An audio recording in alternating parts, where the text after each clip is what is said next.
Okay,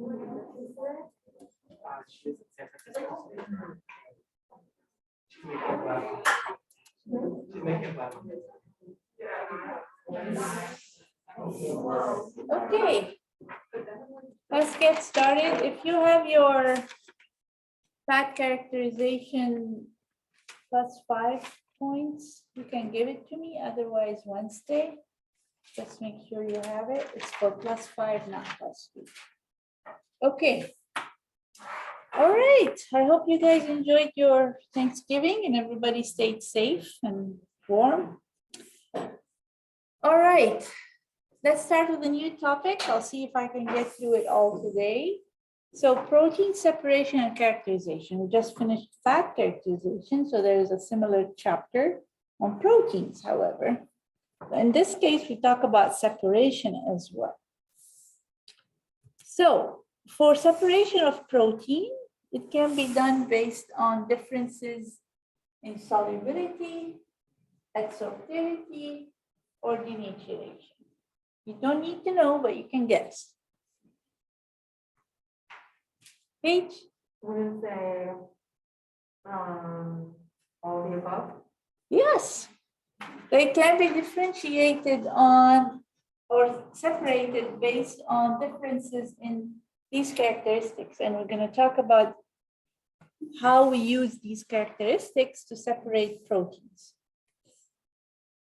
All right, to separate proteins, we can utilize size exclusion, salting out, electrophoresis.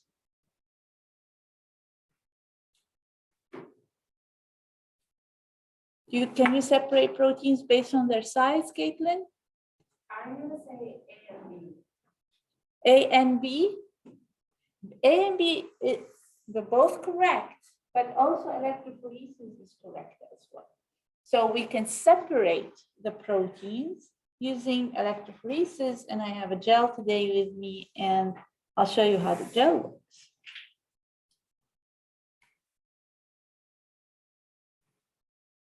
What is protein separation utilized for? Why do we care about separation or isolation of proteins?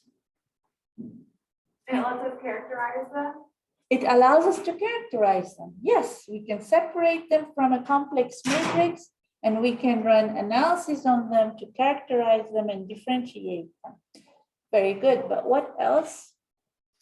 Why do we care about separation or isolation of protein from an industry perspective? Abby? To produce protein ingredients, to produce protein concentrates and protein isolates. Yes. What else? This last one you might not guess, but so first to produce protein ingredients, second to purify and further characterize, identify them, differentiate them, characterize them, or use them in an assay like pure enzyme to be used in an enzyme assay, or a pure protein substrate to utilize in enzyme activity assay as well. So, and the last one here, to determine impact of processing on changes in structure. So sometimes during processing, you modify the protein, it might change in its digestibility, it might change in its particular functionality. So we isolate it and we determine the impact of the processing on certain characteristics of the protein. So protein separation and isolation is therefore important, and we're going to determine how to do that. So we look at the proteins, and we know that different proteins have different nutritional quality due to their amino acid composition and their digestibility. They differ in functional properties. Some proteins are more soluble than others. Some proteins form better gels than others. For example, gelatin can form a gel at 1% protein, whereas soy requires at least 10% protein to form a gel. But we don't care about that.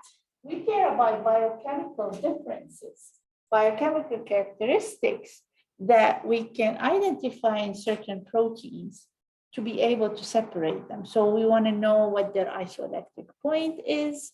We want to know at which pH they're most soluble. We want to know, let's say, differences in molecular size so that we can determine which method to use to isolate them. We need to know their thermal stability if we want to precipitate them out based on denaturation. So we need to know the charge if we're going to solve them in or solve them out. We need to know what are they going to be best cations or anions to use ion exchange chromatography to separate them. And if we know anything about their affinity, so we can use, for example, affinity chromatography to separate them. So we want to know some biochemical characteristics that will allow us to separate the protein, isolate it, purify it from other components. All right, so I'm going to go through certain methods of separation. We'll define them by categories. And here we're going to say separation based on differential solubility. So different proteins might be solubilized at low concentration of salt, but then they can be also precipitated at certain concentration of salt. So basically, the proteins are in solution, and if I want to separate them from other solubles, I can increase the salt concentration. When I increase the salt concentration, we call that salting out. When I increase the salt concentration, what happens is instead of interacting with water and remaining soluble, the salt is going to shield charges on the protein, and the salt is going to compete with interaction with water. So compete with the protein for interacting with water. So therefore, when we lose charges by shielding charges, proteins are going to interact with each other, interact less with water, they're going to aggregate and precipitate. So we can separate them that way. We really need to know a lot about the protein in terms of charge, net charge, and also in terms of which salt can be used to salt them in versus which salts can be used to salt them out. Mostly, ammonium sulfate is used for salting out. That's a very common salting out salt. So, but if I want to simplify things and say I have 5 different proteins in my solution, and I really want to purify protein C. So I want to separate this protein C from A, B, and D, and E. So in this way, A is the least charged and E is the most charged. C is somewhere in between. How do we separate C? Can you think of a way that I can separate C using salt?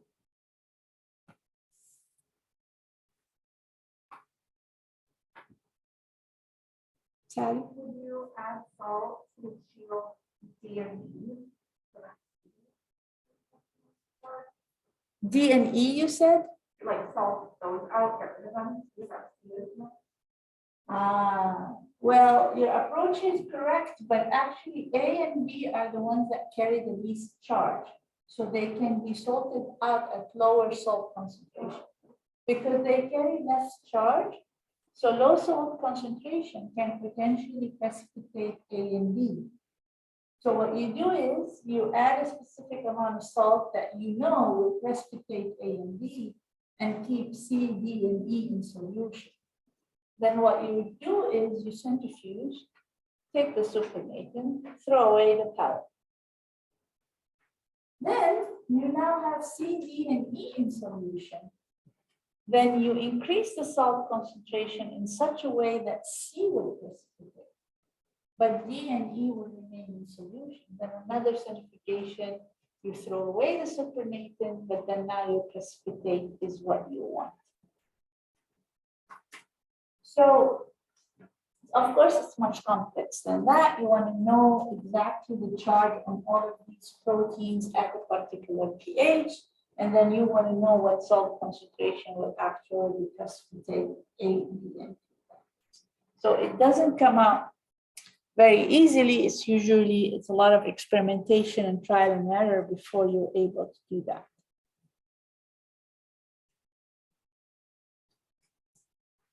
Separation by differential solubility. So let's say I want to separate whey protein from casein protein in milk.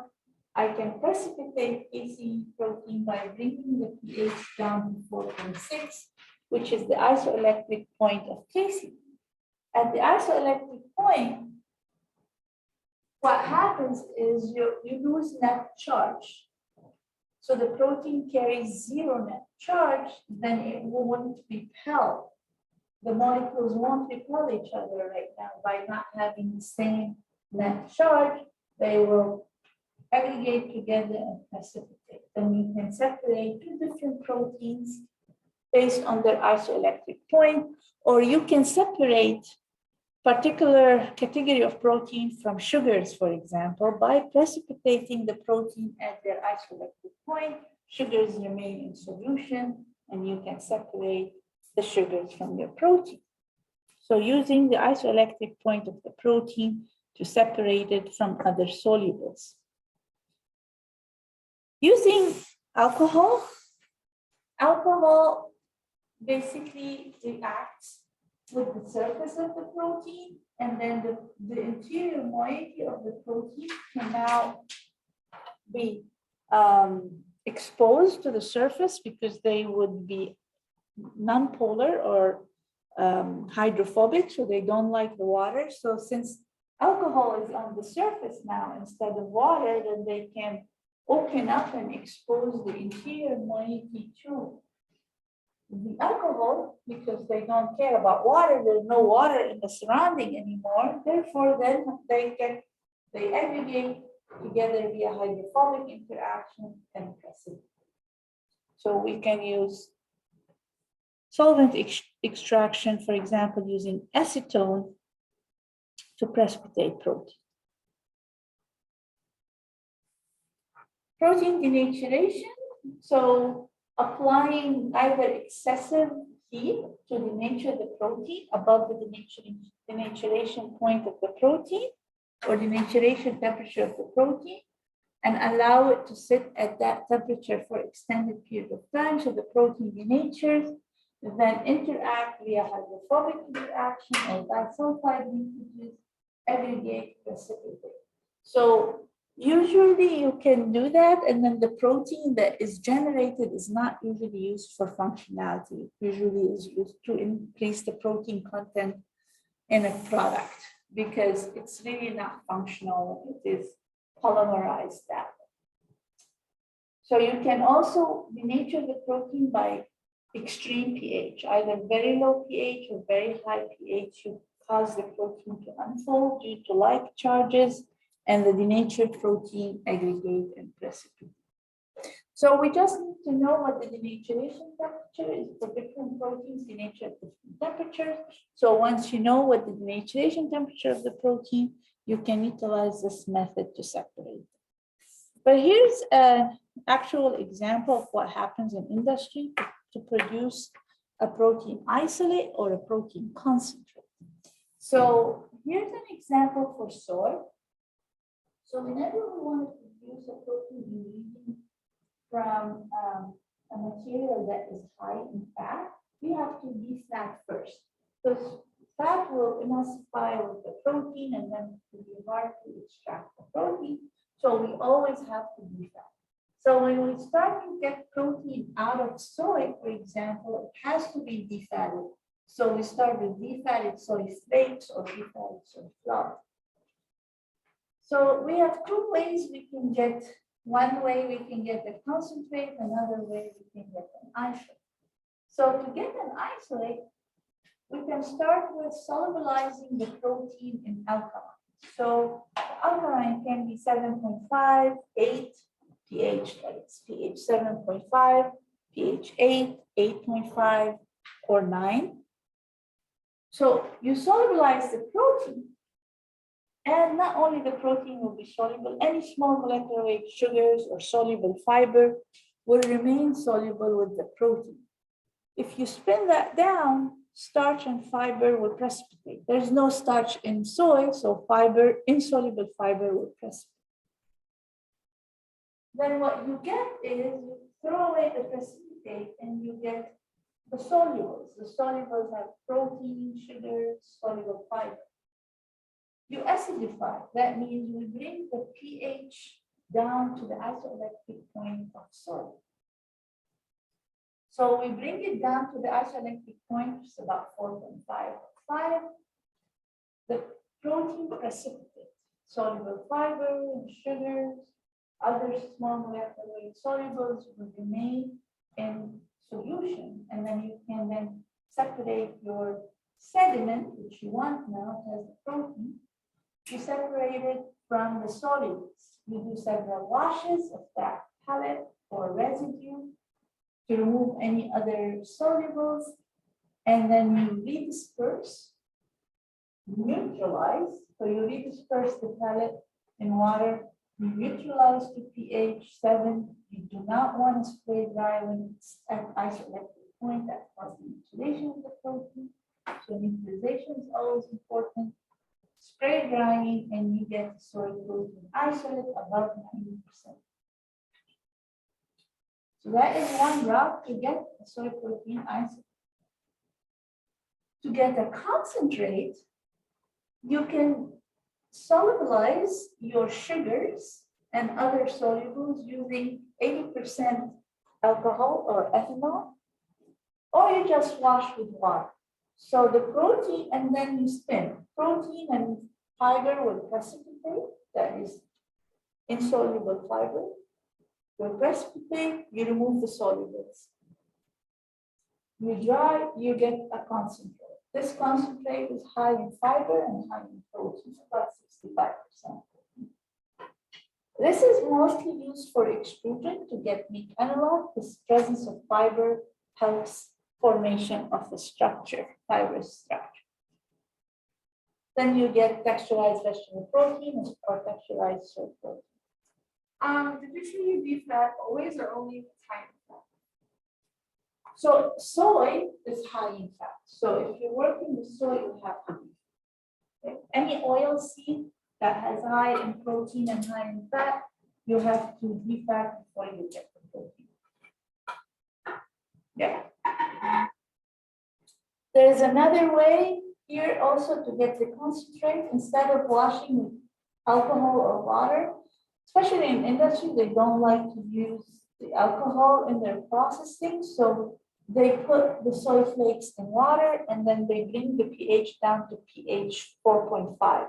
They directly precipitate the protein and the fiber, but then they have to neutralize before they drop. That's another way of doing it. Seems that I stopped here last time, but we'll keep going.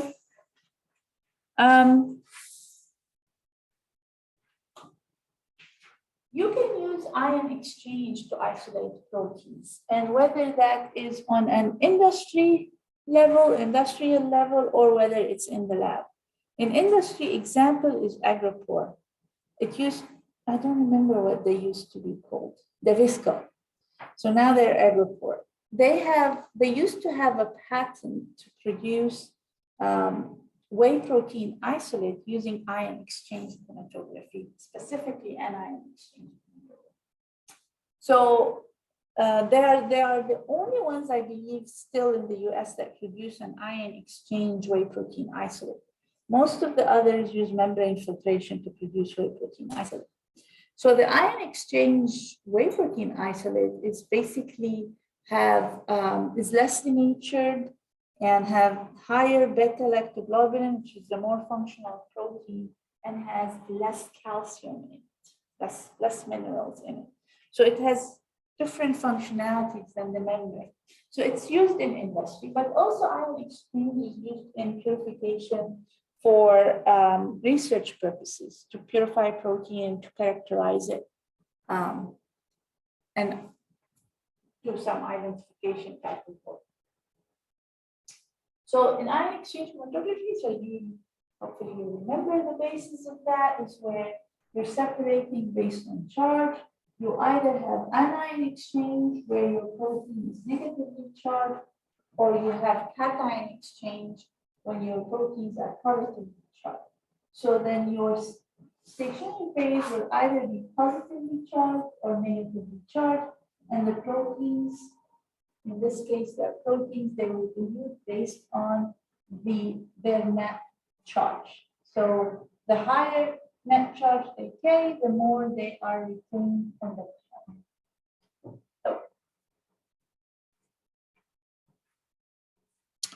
So again, in this case, we use a polymer, a saccharide polymer, and we use derivatization where the OH groups are derivatized to be either a weak acid or a weak base. So that means either they carry a negative charge, then they are cation exchange, or they carry a positive charge, then they are anion exchange. And in this case, for proteins, it's always weak acid or weak base in general, because you want to be able to change the pH and impact elution so that you can separate and elute the proteins in a reasonable amount of time. But here I have in red is very important. We have to avoid the isoelectric point of the protein. So when we choose our ion exchanger, when we choose that, to choose the pH and just choose our gradient of solution, no matter what we do, we have to avoid the isoelectric point of the protein so that the protein does not precipitate on our column. So this is really important to avoid the isoelectric point of the protein. Let's take a moment, take a piece of paper for +2, let's go. And let's think about this question. Read it, take a couple of minutes. If you know the answer for the first question, go ahead and raise your hand.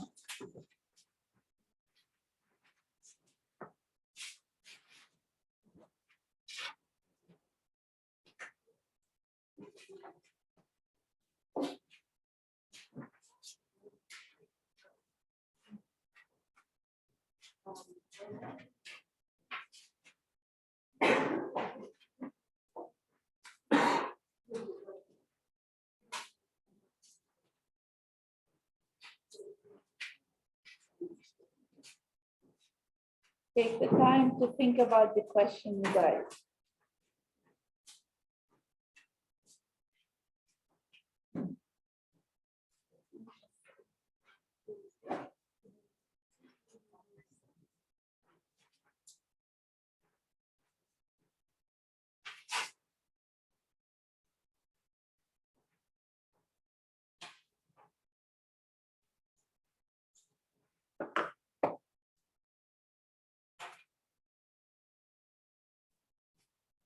Scratch your brains all over and think about it.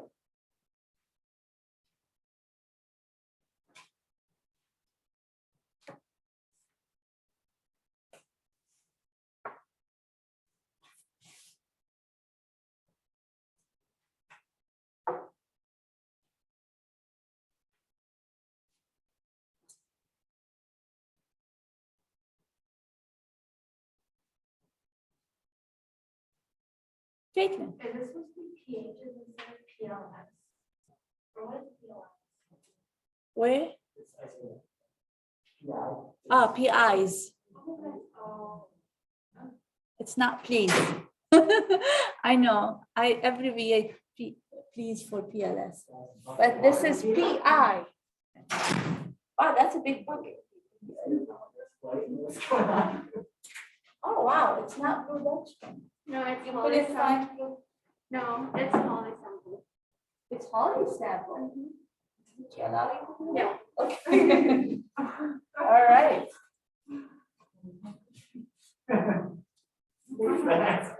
I'll tell you what is that. This is something that my students do very often in there. Ask Madison about it. You love dialysis, don't you? No. It's the best. Anybody scratching their head for this? Michael, yes. Well done, sir.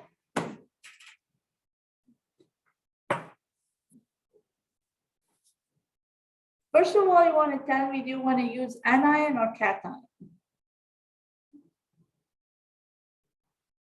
You already know chromatography, right? You remember very well your chromatography. It will be on your final. All right, Michael, give it a go. I think that you would use cation You think you will use cation? because you need to go lower so it's attracted to something with higher. I would, you know what, I can't explain it. Is that even right? Don't bother explaining it because it's not right. Okay, perfect. All right, Ricky. I think you would use anion exchange. Yeah, why? That's because we want to get rid of the proteins that have the PI of 6 to 6.5, Yes. which would have, those would have more of a negative charge. So using the anion exchange, it would be attracted to the, right? Or am I getting it confused? I mean, you have the right principle there. What you want to think about is those that you do not want. You do not want these proteins. You want this protein. So you want to get rid of those. And these are going to be negatively charged at pH 6 and above. So what do you use? Did you say cation? I did, yeah. And I told you no? Yeah. Oh gosh, I lied. Boom! Take that. Yes. I was gonna say, because it's always the opposite of what you think, because it's not attracted to light, it's attracted to the opposite. Yes. Yeah. Yeah. Okay. You got me. All right. So you want it to be cation. So, and you want to choose a pH between 4.5 and 6. Let's say you chose a pH of 5 or 5.5. These guys, now. Wait, are we choosing the pH for? No, it's anion exchange, Michael. It's going to be anion exchange. Okay, good, that's fine. I'm wrong again. So bring it back, you're wrong.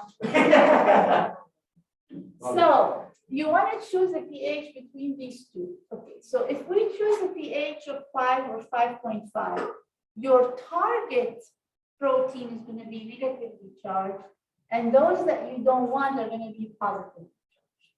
Under the isoelectric point, your protein is going to be positively charged.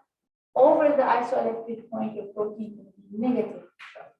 So if you have a protein of 4.5 at pH 5 or 5.5, it's going to be mostly negatively charged. When you say at pH of 5 or 5.5, are we referring to the exchange resin or are we referring to the buffer. mobile phase? The buffer. Yeah, the mobile, the buffer. So if my buffer is going to be around pH 5 or 5.5, these guys are going to be positively charged. If I use anion exchange, they are not going to interact with my positively charged column. It's anion exchange. So the anions, the negatively charged ions, are the ones that are exchanged. So your stationary phase is positive. At pH 5 or 5.5, these proteins are going to be negatively, positive. You need to I'm try. gonna write this down. Right. I was gonna tell you that with 3 minutes. Right. I'm confusing myself as well. So your stationary phase is going to be positively charged. Okay. All right. So pH of mobile phase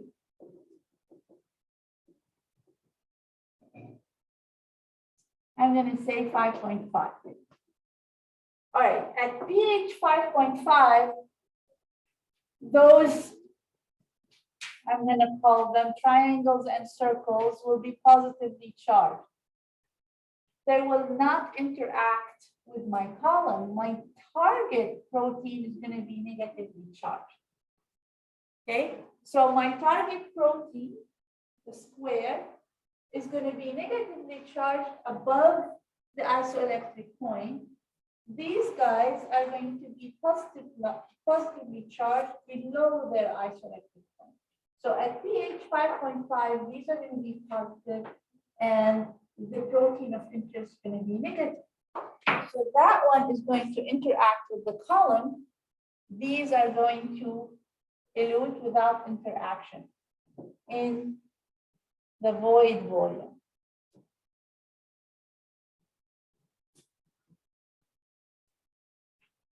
Okay, so we answered yes. Are the triangle and circle the 6.0? Please. So you have most of the proteins in a mixture have isoelectric point between 6.0 and 6.5. These are the proteins you don't want. But the protein that you want to separate from everything else has a PI of 4.5. Yeah, so that one the negative is 4.5. The negative because you chose a pH of 5.5. So 5.5 pH is above 4.5. So it will be negatively charged and the others will be positively charged. Below the isoelectric point, they're going to be protonated. Above the isoelectric point, they're going to be losing their protons. All right, so we answered anion exchange and the buffer at 5.5. Why? We explained that we want to have the target protein interact with the column. Always, you want your target protein to interact with the column. Anything you don't care for should not interact with your column. That's always a strategy. Your target protein to interact with the column, non-target protein, you don't care for their interaction. Which proteins will elute in the wash or in the void volume are your non-target proteins because they're going to be positively charged. They will not interact with a positively charged column. How will you elute the proteins that bind to the column? What would you do, Drew? You would want to increase the acidity of the column. Okay, if you increase the acidity of the column, what could happen is by lowering the pH, you can get to the isoelectric point. Boom. No, you don't want the protein to precipitate on the column. Salt concentration. You can increase salt concentration where the salt counter ion is going to interact with your column. Yes, you can do that, or you can increase the pH. If you increase the pH, then your the protein, if you increase the pH, you would have OH minuses. They will also displace your negatively charged protein. Okay. Now, in general, in ion exchange, you can decrease or increase the pH, but when you're working with proteins, you want to avoid the isolation. Because if you decrease the pH, you are also protonating your protein. You protonate it so it's no longer interacting with the column. But if you get to the isoelectric point, it's going to precipitate on the column. You don't want that. So you go the other direction. You increase the pH. That's very specific for proteins, different from other ions. Yeah. Just to clarify, so we have the option of like using different mobile phase pHs and different like stationary phases, but you're saying that we don't want to approach the PI of 4.5. Okay. Yes, you want to avoid it. Yes. So in any other, not say compound, any other macromolecule, let's say we were doing carbohydrates in this scenario. Increase the pH in Yes, that case? yes, Or because just when you protein, decrease the yeah, pH, yes. Yeah. Yeah. Could you Like especially if you're doing anion for carbohydrate sugars. So at alkaline pH, they're negatively charged, right? weak carbohydrates. They are very weak acids. So they are negatively charged at alkaline pH. When you drop the pH, they're going to get back their protons. They're no longer going to interact with the protons. So decreasing the pH would be the way to go for carbohydrates. Okay. Yeah. So it's like an opposite world situation. Now you Okay, so if we were trying to isolate the 6 and 6.5 from the 4.5, we would want to do cation exchange. then? Yes, yes. And then you would want to, in this case, increase the acidity or decrease the pH. Whatever you do, you want to avoid the You isolated just don't form. want to cross over. Yes, you don't want to cross over the isolated However form. you- Whatever you do, don't get near isolated. Yes, Sandy. Yeah. Like our original one, so we chose a pH exactly 5, but like, if we had chose 6, that would have like precipitated both, but would that still help to separate? You don't want anything to precipitate on your column. You are then basically reducing the capacity of the column and damaging the column. Yes, Abby? What would happen to your 4.5? Huh? What would happen to your 4.5? What? What? If you do what? Your 4.5. Below 4.5 is if you start at pH 3. Yeah. If you start at pH 3, then all of your proteins are positively charged.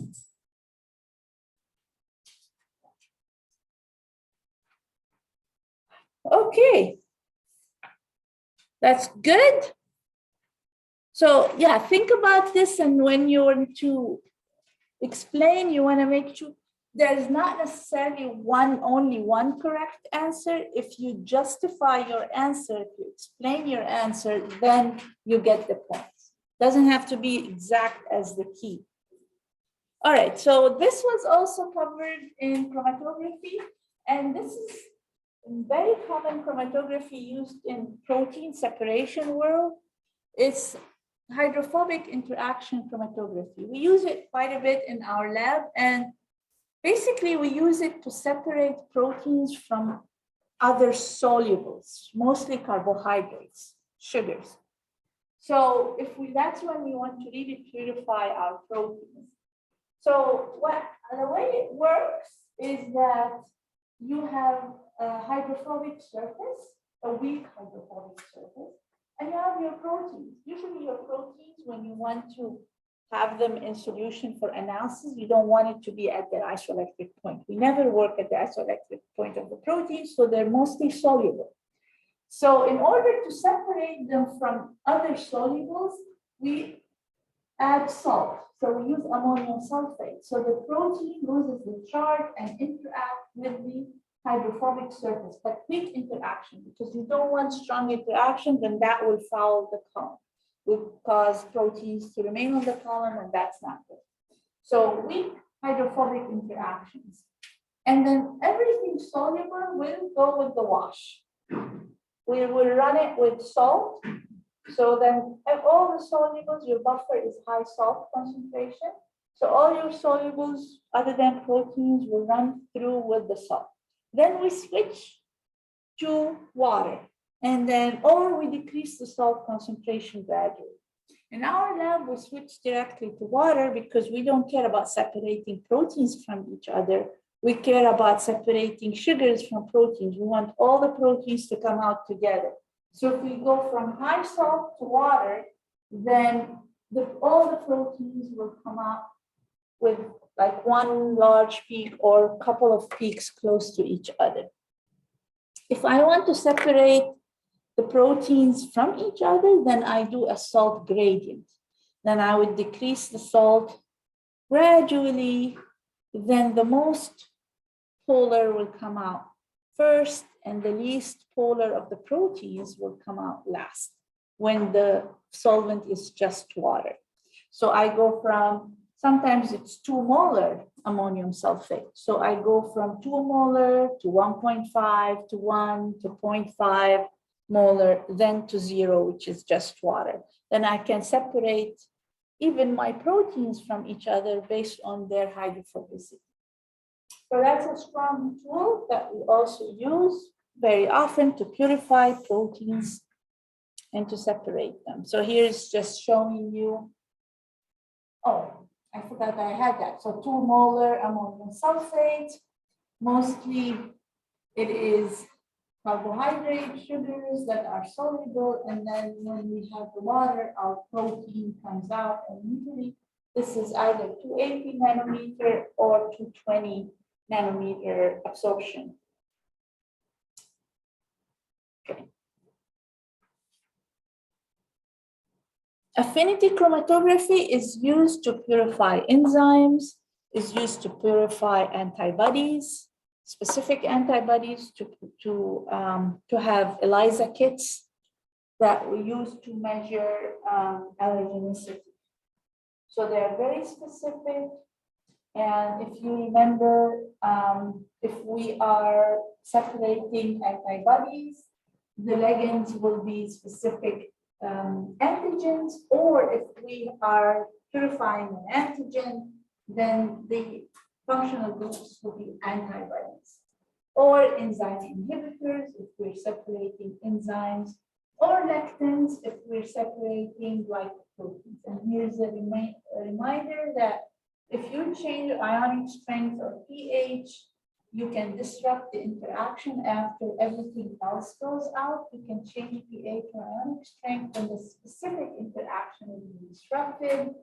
Or if you are separating glycoproteins, you can add lectins to the mobile phase. Then the lectins in the mobile phase compete to interact with our target rather than the lectins that are immobilized on our stationary phase.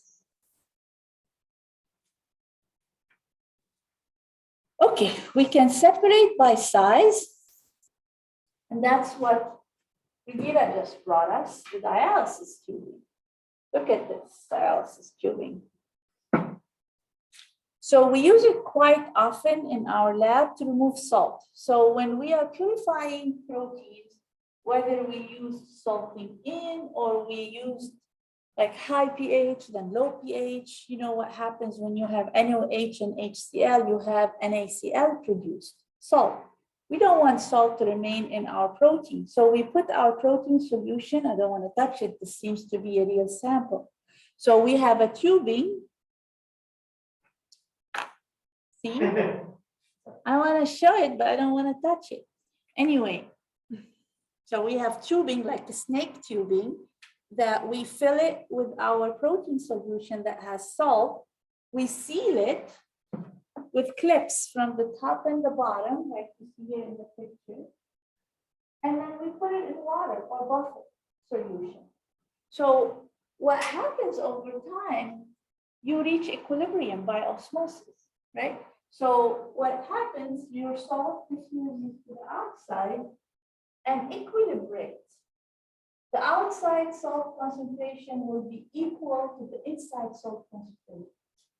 Even if you leave it there for additional 5 hours, this equilibrium, once it's reached, it won't change. So in order to reduce the salt concentration in your tubing, you change the water. You dump the water and you put fresh water. Then you reach another equilibrium. Then the salt concentration will be less in the sample. And you keep doing that. You do changes as much as you think you have salt. You do washes. You do like sometimes 5 up to 10, or I know Ali in the lab does 15 washes. She really wants to purify that protein. So you do as much washes as you can to reduce the salt concentration to the minimum that you think is okay for your sample. You will never reach zero salt concentration. It's always an equilibrium, but you can reduce it to very low concentration. In dialysis, you never reach zero salt concentration. Okay, so often this is used after salting out or after separation by hydrophobic interaction chromatography, where we use salt in the buffer. But we use it also in other places where, like I said, if we increase and decrease the pH multiple times, we're generating salt, so we dialyze. You can have a layer of polyethylene glycol because sometimes water goes in and then your tube bulges. So to prevent that, you can have a layer of polyethylene glycol. It kind of prevents the migration of water, only allows migration of salt.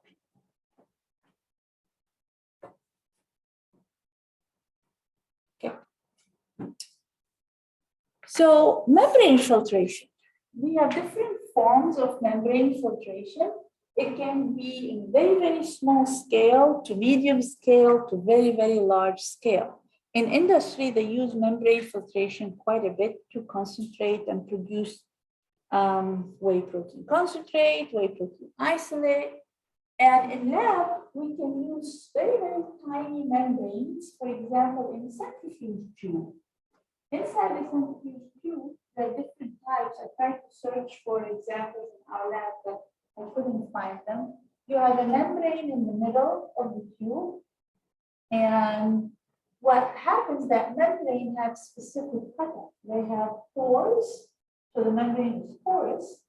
And the size of the pore can vary to allow different proteins with different molecular weight to pass through or not. So let's say if I want to separate small sugars from my protein, usually I use 1 kilodalton membrane cutoff or 3.5 or 3 kilodalton membrane cutoff. Then when I spin, water and salts and small molecular weights will come through and my protein solution will remain on top during centrifugation. So that is one form. Another form is by running it through a membrane. We have a membrane filtration system in the lab where our protein solution is here with the salt. It gets pumped into a membrane system here. And then anything less than the cutoff will go through and go into a waste. And then the protein that is retentate will go back to that container. And we continue it. And we do several washes to make sure that we got rid as much as we can of salts and small sugars or small solutes. This can be on a larger scale, in pilot plant scale or in industry scale, where they have big membranes where protein solutions are run through. Anything smaller than the pore size, we call them permeate, will go through, and your proteins, we'll call them retentate, will stay outside of the membrane. And we can have different sizes. We can have microfiltration, ultrafiltration, nanofiltration, and reverse osmosis. I know I got to the end, so I will continue here next Wednesday.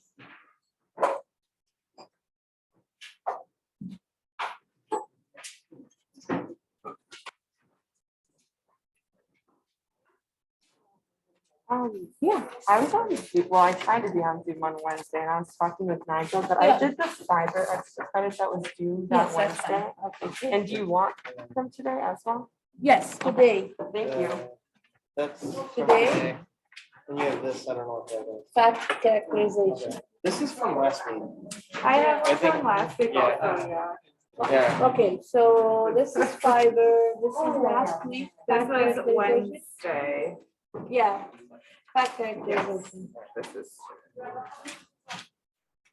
What is this? This is today, yes. Today. I have today and last week on the same sheet. No. Ah, No. that's part of today.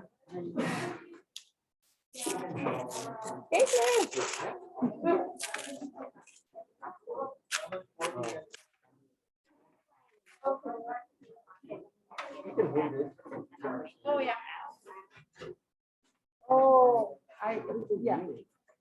Staples. Let me get all of these staples. Protein? Today, Yeah, today. today, I think this was today. Yeah. Today's, and then I have the calculations from last Monday.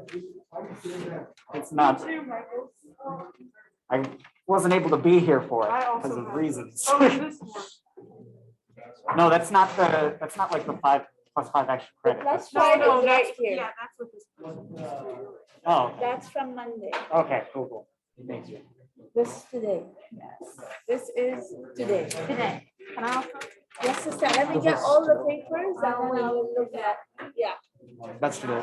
today? Yeah. Okay.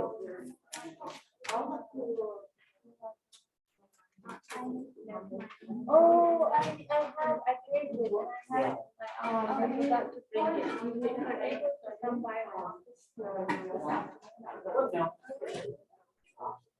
But, okay, so this is from today. Sally.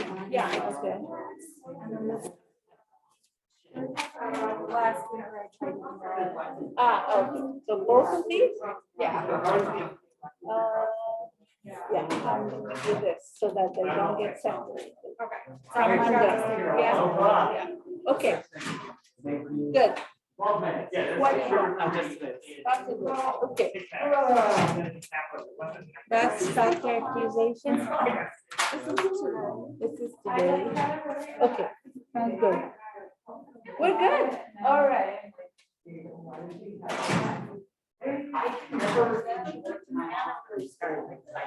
Yeah, we start.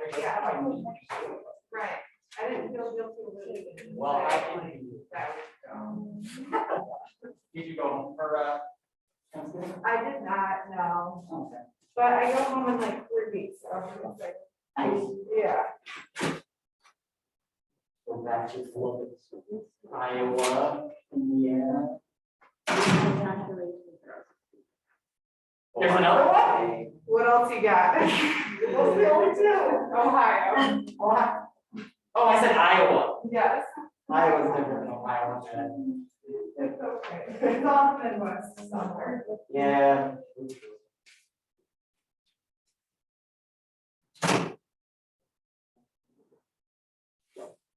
All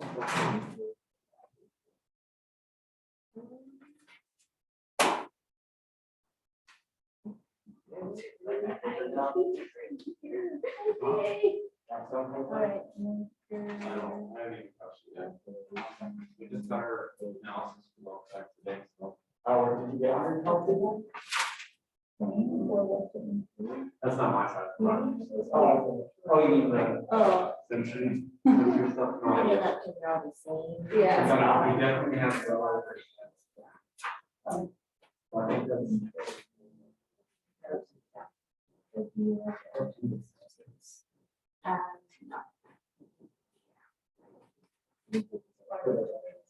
Yeah. Okay. So did I grade this last time? No. No. Okay. So the second, carry this. Paper. And you know, then.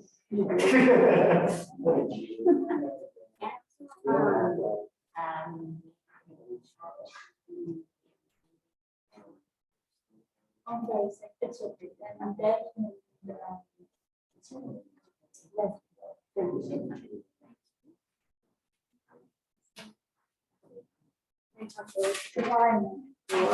Just make your life.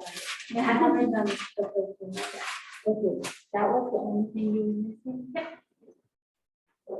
So just send me another. It was great so that. No, send me an email. Okay. Thank you.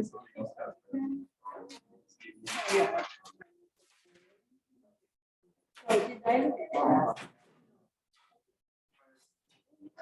Here.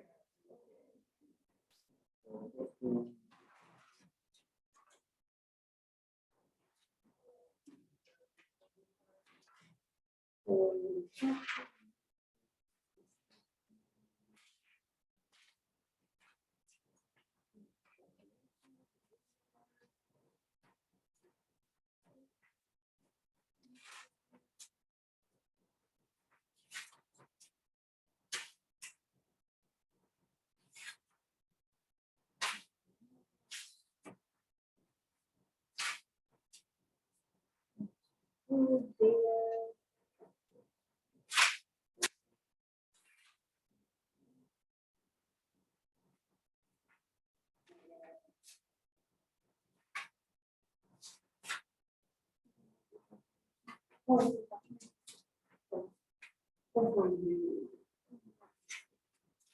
It's in your lab before this and then you need to replace it in here.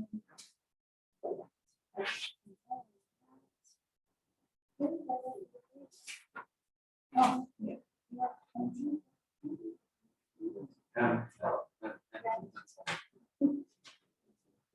I'm just letting you know why you know this so that I can put the grade. Otherwise. That's fair. Yeah, yeah, just email me. All right.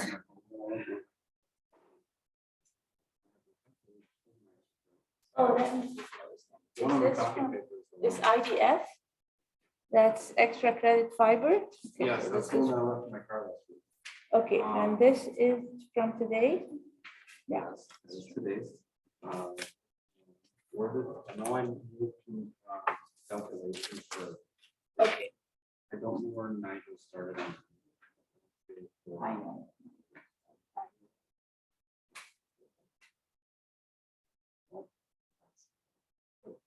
So we start at the 114.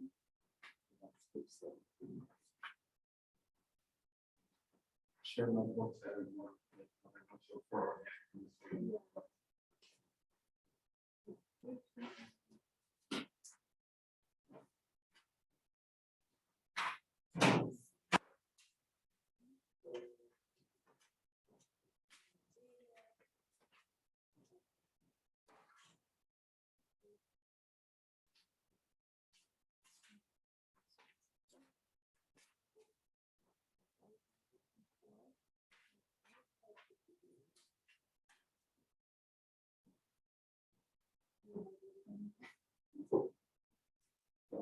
Yeah, so again, just send me a note that I will put yours. Just send me a note so that I can put it. Oh, you don't have your with you? No, that's not, it's my office. okay. By the time I walk to my office, I forget who gave me what. That's okay. If I forget, which is a very good possibility. Yeah. Yeah, just a quick email and I'll write it down. You know, like an official threshold for how much lactose. Declared as, lactose. Oh, no, I wouldn't. Oh, no, that.